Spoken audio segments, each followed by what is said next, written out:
इस लाल बटन को दबा के सब्सक्राइब करें और इस बेल आइकन को भी दबाएं सबसे पहले वीडियो पाने के लिए, और हमें और ज़्यादा वीडियो बनाने का उत्साह मिलेगा। इसलिए लाइक को भी दबाएं हमारी वीडियो अच्छी लगे तो।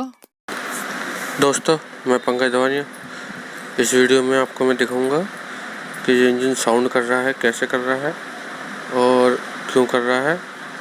ये ज़्यादा गड़गड़ कर रहा है किस वजह से, तो देखें। इस जनरेटर की स्पायम, तो इसके तो सलेंसर के पेंच साइड ढीले थे, वो टाइट किए हैं।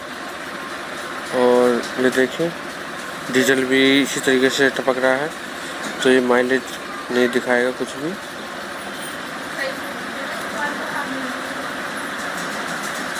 तो ये देखें, इसमें इसका एयर क्लीनर है, ये भी बज रहा है, इसका ये भी हिला पड़ा है, देखें ये भी साउंड कर रहा है। तो छोटी छोटी चीज़ें जो हम ध्यान नहीं देते, सिलेंसर की पैकिंग हो गई या नट बोल्ट हो गए, तो वो हमारा साउंड करता रहता है। फिर हम कहते हैं इतना साउंड क्यों हो रहा है और जनरेटर इतनी आवाज़ क्यों कर रहा है। और इसके चलते चलते काफ़ी टाइम हो चुका है इसको, और इसके बेरिंग भी कुछ आवाज़ कर रहे हैं, आप सुन सकते हैं इसके। ये देखें, तो यही छोटी छोटी चीज़ें जो ढीली रहती है और साउंड करती रहती है। तो इसको चीज़ को आप जो जितनी नट बोल्ट है टाइट करवा सकते हो।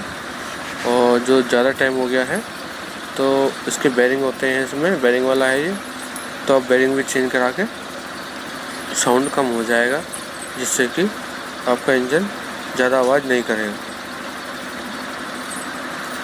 तो देखें, चल तो सही रहा है, पर ये सिलेंसर जो ढीला है, एयर ढीला है, और इसके नट बोल्ट जो ढीले हैं, नीचे बॉडी के भी ढीले थे, वो भी टाइट कर दिए मैंने अभी। तो ठीक है जी, इस वीडियो में यही है।